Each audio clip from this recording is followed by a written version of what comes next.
What's up, y'all? I sure do appreciate everybody coming over and checking out my YouTube channel. I'm gonna start off this fishing season doing a little YouTube stuff. I figured I can do it about as good as anybody else once I figure this thing out.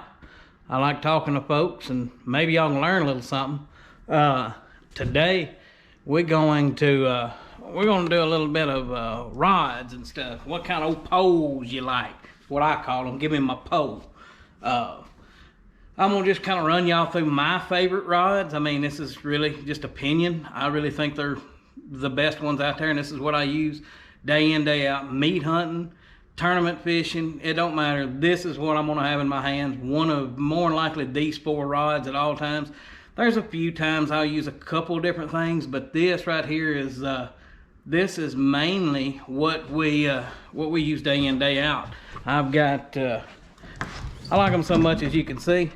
I've got several backups in there, and yeah, it gets a little pricey. It does, but hey, you gotta have some kind of hobby.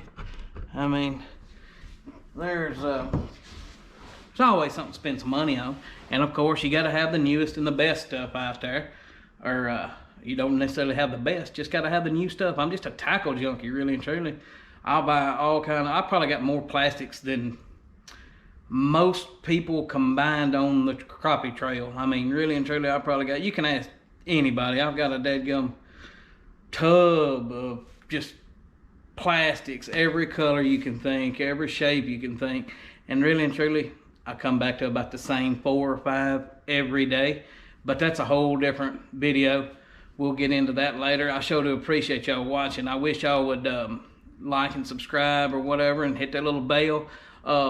Comment that you subscribe to me, and I'll get back with you. And if y'all got any questions, holler at me and in the comments, and I'll answer them for you. I mean, I'm just a regular old Joe. I can give you some kind of answer. It might not be the politically correct one or the best one, but I can tell you something. I promise you that. But we'll start it off. I'm gonna start off with probably my favorite all-around one pole, dipping rod, jig pole, hand pole, whatever you want to call it. Everybody calls it something different. I just call it my hand pole. It's a Kevin Rogers 11-foot mid-reel seat. I can talk real good. I'm sorry about that. I'm from Frog Jump, Tennessee, so you got to excuse me a little bit. It's a Kevin Rogers 11-foot mid-reel seat. He's got a 10-foot, and they got a 13-foot, and I like the 13 also. But as far as day in, day out, when I'm meat hunting, if I'm just one pole fishing, just dropping down on them, this is what I go to. I like the 11-foot mid-reel seat just because, I mean, a 10-foot rod, they're awesome. I like the 11-foot mid-reel seat because it's got a little bit extra leverage right here. You can put, put your forearm on it, and you can really horse them big fish in. That's another thing that I like about this 11-foot Kevin Rogers.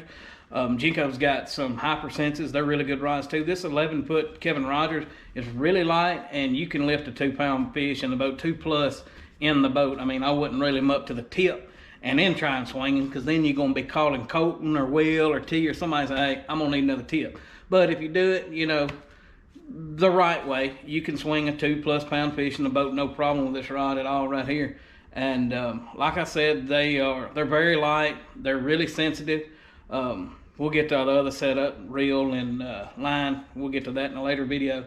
But this is my first choice on a hand pole here. All right, we'll set that dude right yonder. All right, my second one, when I'm hand poling again, and I generally don't bring this out until it's a tournament day or I'm practicing for a tournament. This is the X13 by Tony Shepard. You can see right there. This is the new rod from Jinko that come out. Tony designed this rod pretty much for live scoping for spooky fish. 13-foot long. It's light. I mean, it's lighter than a chicken feather. I mean, you could hold it all day long. It's 13-foot rod. I mean, it's going to be a little bit heavier than an 11. The one good thing about it, it has these little weights right here. You just screw this little knob off on the back, and you can take these little weights off, and it'll make it more either tip heavy or bud heavy, whatever you like, whatever size weight, just kind of pair it to the situation. I always just keep mine loaded up, just because it just puts a little more weight on the back, whatever I'm using. That's just the way I like it. It's also going to make a difference what kind of reel. I use spinning reels most of the time, just because if I'm fishing deep, that's another time I'll use this long 13-foot rod, is if I'm fishing deep. You don't have to pull out as much line. You don't have to swing as much and all that. I mean, I can pull out from tip to butt. I know I got 13 foot, and I don't have to swing nothing. I can drop straight down on it. The reel seat is, you're direct to the blank right here on the reel seat. It's got carbon fiber. It's a very sensitive pole. This is one, when they get really spooky, as you can see, I got my little spooky set up here. When they get really spooky, you can really reach out there. And they're actually fixing to come out with, hopefully this spring, pretty soon, they're going to come out with an X13, which is 15 foot long. So I can imagine how that's going to go. In which, I mean, I'm going to have me a half a dozen of them or so, just because, well, why not? I mean, why would you just have one? You break one, then you got a half of one. You got to have a few. So I'm going to have to gather me up some of them. But this is my other one pole setup when the fishing gets tough. When I'm fishing in deep water, I'll use this a lot, just because you don't have to pull out as much line. A lot of people says, well, you can pull, you can jig fish with a trolling pole, and you can, but they're not near as sensitive as this right here. This is made out of really high quality product. I don't know what the technical name, Carbon Force G33 500 IM something, I don't know, but it's sensitive, and you can feel a deadgum gnat breathe on this rascal. But this is my really spooky fish. Need to catch them in a tournament pole. This is it. When I'm having to drop on them, like on them windy days when you really can't cast and pitch to them, this is what I'll go to right here. All right, next we're gonna go to the trick stick. This is the original trick stick right here. First one they come out with. As you can see, there it is right there. That's the original trick stick. This is a 7-foot rod, medium to moderate really is what it is. It's got a little bit of tip, but it's got a lot of backbone. It's a good all-around rod. I like to use it with my 1/8 ounce and up. I've casted and pitched as much as a 3/8 ounce jig with it. When I'm having to fish, in rough conditions, a lot of wind, deep, getting your jig down there quick to them, I put on an 1/8, or sometimes I put on a 1/4. I've even put on I was at a tournament last year on Darbone, and I was catching them on a 3/8 just because there's water coming over the back of the boat. I mean, she was getting right out there. And I put on a 3/8 just to see if I could do it with this rod right here, and I just pitch out there to them, and they would smoke it. And it didn't have no problem. I mean, it wasn't too, the tip wasn't too limber to where that 3/8 would really load up when you put it on there. I mean, you could tell it was on there, but I wouldn't prefer using it all the time. But you put an 1/8 or a 1/4 on this bad boy right here, you can squeeze by with a 1/16, but 1/8 and a 1/4 seems like the juice for this one right here. That's where, matter of fact, that's what I got on it right now, is an 1/8, and got my little juice there, if you can see. I don't know if you can. That's the money. We'll get into that later. That's one of them smoke shows. But that thing right there will catch anything. I'm telling you right now, I believe you can throw that in a 5-gallon bucket in 5 minutes and come out with a 2-pound crappie. But we'll get to them at a different time. That's just some of the stuff. All the rods don't look like that. That's just some of the stuff that I put on there. I'm kind of a, I don't know, goofball, and I wanted to decorate mine up. As TC Lloyd says, I'm bougie. I just kill time. I like wrapping my rods, and I just put that on there. But this is a really good rod. This is a really good all-around rod. You could either drop shot bass fish with this rod. I mean, you can do a lot of stuff with this. And this is probably a really good all-around starting out, I would say. The best thing I would say this is for 1/8 and 1/4. Like I said, you can go 3/8 down to 1/16, but it's a good all-around rod. That's the trick stick, 7-foot, medium action. All right, now here's Daddy's baby. Here is the trick stick light. As you can see right there, the trick stick light. And they call it the trick stick light because, well, it's lighter. It's got a lighter action. This is a medium to light action. This is actually a 7.2. It's, make sure I'm not telling y'all no lies. Yeah, it's 7.2. It's just a shade longer than the regular trick stick is. You can get just maybe a shade more distance, but you're not going to really notice the extra pitching and casting. It's got a lot more tip to it. It's a little more flexible. It's got a little less backbone, if you will. I have casted 1/48 ounce jigs with this. I went all the way up to an 1/8 with it. The sweet spot for this rod right here is a 16th to a 32nd is a sweet spot. You can throw on a 64th. You can throw on an 80th. Put you a split shot about above it. Cast it out there. Pitch it out there. And really and truly, man, you can red ear fish, brim fish.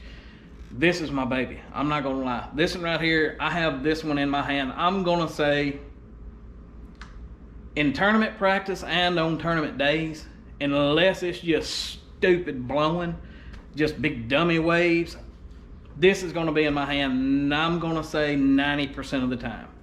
Unless I really have to drop down on them, you know, windy and stuff, I'll grab that 11-foot reel seat, medium seat, or I'll get that X13. Most time it'll be the X13. But this trick stick light, man, this is the juice. I'm telling you. And this one also has the trick stick did too. I don't know if I showed you, but it's got the grip just like the X13 does, where your reel seat, you can see right there, you can touch, you can feel the blank. So when you hold the rod, that's just how I hold it. You got your thumb on the blank there, you can't hardly see it, and you can touch it with your pointer. You can feel everything on this, especially use some good braid to fluorocarbon leader. Man, I'm telling you, you can feel a gnat sneeze. This foam gun right here, you can bounce it over brush piles. It's very sensitive. I like it because it's got a little bit softer tip on it. You won't pull out of them as many, you know, you got a little more give, a little more play in them. This is probably my #1 all around. This is my favorite rod that I have. There's only one that compares to that one, and this one ain't for sale because this is serial number 1 of 1, and this is just one that I made right here. It's basically made almost like the trick stick light. I'm just a tackle junkie, like I said, and I built this rod myself, but that's neither here nor there. We'll get to that. And look at here, y'all. I'm telling you, if you're gonna get these rods, and I know they ain't like going to Walmart and buying you a $12 Snoopy pole. I mean, they're not that expensive, but I mean, you look at 100, a little over $100 or so for these rods, and which they're worth it. They come with a really good warranty too. That's another thing. They come with a good warranty. But go ahead and get you a $5 or $6 rod sock to keep on your rods. That way you don't just tear your stuff all to pieces like me. Now, I will tell you, I'll still tear something up in a heartbeat. I could tear up a dead gum steel anvil with a rubber hammer. That's just the way I am. But always get you some rod socks, keep over them, especially when you got as many dead gum rods in the box as I've got. It'll save you some heartache. You'll get a little bit more life out of them. But I sure do appreciate y'all. And this wasn't a selling thing for just Jinko stuff. This is just what I like. I've used a lot of rods, and there's a lot of good rods out there.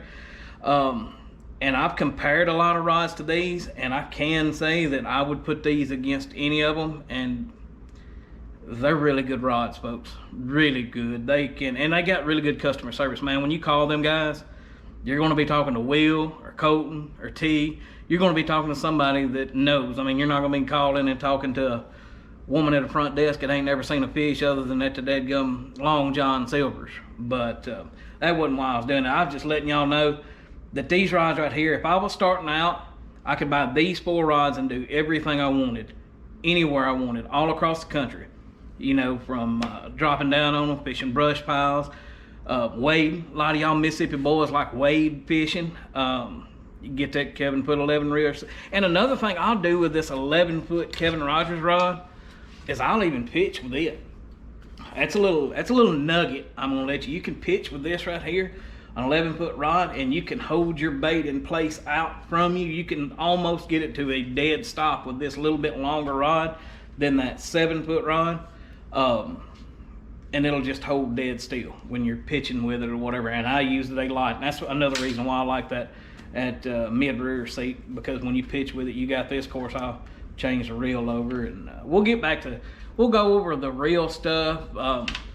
I plan on doing, like, trying to put as much information out there as I can. I'm gonna go through reels, my reel setup, line, jig heads, plastics. I'm gonna try and do all of it just to give y'all some more knowledge. I mean, y'all might not even want any more knowledge. Y'all probably smarter than I am, but I'm gonna just throw out there what I know. I sure would appreciate it if y'all subscribe and hit that bell. Every time I load one up, you'll know when she comes down the pipe. Then, if you subscribe, holler at me in my comments that you subscribed, and if you got any questions, ask them, man. I'll shoot you an answer back. I'll tell you something. I'm gonna try to be as right as rain. If not, I'll call somebody, and if I can't call them, I'll Google it or I'll tell you something. Shoot me one of them. But I sure do appreciate it, man. We're gonna see how this thing works out. I'm gonna probably do some tournament practice videos, some tournament videos. We're gonna have to see what we can do with it. If you smell what I'm stepping in, there's a lot of them bass guys that doing this, and if they can do it, by George, I know I can do it. So we're gonna get with it, and I sure do appreciate y'all checking me out. Give us a like, whatever, do all that good jazz. I'm gonna put some links to these rods down in the comments too, if I can figure that out. I'm new to this whole thing. If I can figure all that good jazz in, I'm gonna put some links to these rods where you can get them, all that good stuff. Until next time, I sure do appreciate y'all. Let me know if y'all got any questions. Holler at your boy. I'll answer them for you. Thank you, brothers.